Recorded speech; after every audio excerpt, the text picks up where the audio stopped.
Bencana banjir masih melanda sejumlah wilayah di Kabupaten Maros, Sulawesi Selatan. Kendati mulai surut, banjir masih merendam akses jalan antar kecamatan hingga tidak bisa dilalui kendaraan. Hingga Jumat hari ini, banjir masih merendam sejumlah wilayah di Maros, Sulawesi Selatan. Ratusan rumah warga masih terendam banjir.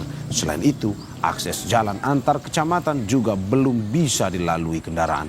Warga di tempat ini memilih bertahan di rumah mereka untuk menjaga barang berharga meski dikepung banjir.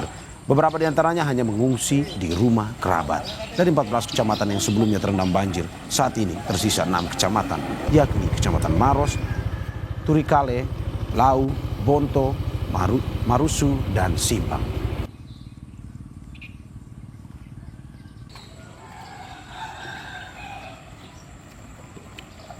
Untuk mengetahui informasi terkini kondisi banjir di Maros, Sulawesi Selatan, kita tanyakan jurnalis Kompas TV, Aziz Hamid. Aziz, selamat pagi. Bagaimana kondisi banjir di sana? Sudah surut atau upaya apa yang sudah dilakukan yang bisa Anda informasikan pada kita? Baik, pagi Mario dan juga saudara. Jadi banjir yang terjadi beberapa hari kemarin saat ini sudah berangsur mulai surut. Meskipun demikian, banjir masih melanda 6 kecamatan dari 14 kecamatan yang ada di Kabupaten Maros yang sebelumnya terendam banjir. Ada 6 kecamatan yang hari ini masih terjadi banjir seperti yang ada di belakang saya ini di Kecamatan Marusut. Di tempat ini adalah jalan yang menghubungkan jalan poros antar kecamatan menuju kota Kabupaten Maros masih terendam bencana banjir. Nah, di tempat ini ketinggian air itu masih mencapai 1 meter untuk di jalanan. Jadi akses jalan di sini itu masih terputus untuk kendaraan roda 2 maupun 4. Nah, berbeda dengan hari sebelumnya, banjir di tempat ini ketinggian air mencapai sekitar 2 sampai 3 meter. Nah, banjir di sini sendiri itu telah terhitung sejak 5 hari kemarin. Dari sebelumnya banjir yang terjadi di area perkotaan. Nah, saat ini di tempat ini warga sudah mulai beraktivitas karena banjir sudah mulai surut. Nah, sementara itu Mario dan juga saudara, banjir di sini sendiri itu dipicu karena selain intensitas hujan yang begitu tinggi, untuk posisi letak geografis dari tempat ini sebenarnya ini diapit oleh 2 aliran anak sungai Maros. Itulah yang kemudian meluap yang menyebabkan genangan air yang begitu tinggi di tempat ini. Nah, itulah yang membuat kondisi banjir cukup parah di wilayah ini.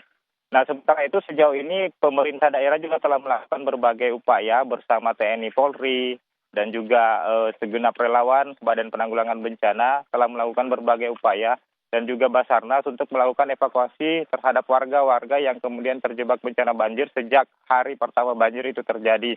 Selain itu, di posko pengungsian yang ada di Masjid Al-Markas Kabupaten Maros itu juga ada sebanyak 3.000 warga yang telah ditangani oleh pemerintah daerah dengan mensuplai bahan pangan, bahan makanan termasuk mendirikan dapur umum dan juga pemeriksaan kesehatan yang dilakukan oleh TNI. Mario. Ya, Aziz, dari informasi atau pantauan Anda saat ini, bagaimana dengan kondisi warga di sana? Apakah memang masih banyak yang mengungsi ataukah sudah balik ke rumah masing-masing? Ya, rata-rata warga saat ini telah kembali ke rumah mereka karena mengingat banjir telah surut. Mereka kemudian kembali untuk mulai membersihkan rumah-rumah mereka.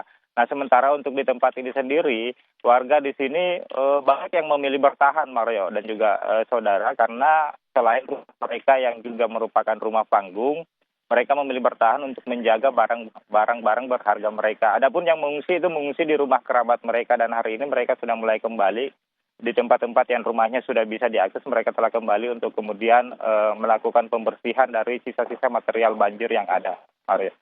Ya, terima kasih Aziz Hamid atas laporannya dari Maros, Sulawesi Selatan. Selamat bertugas kembali.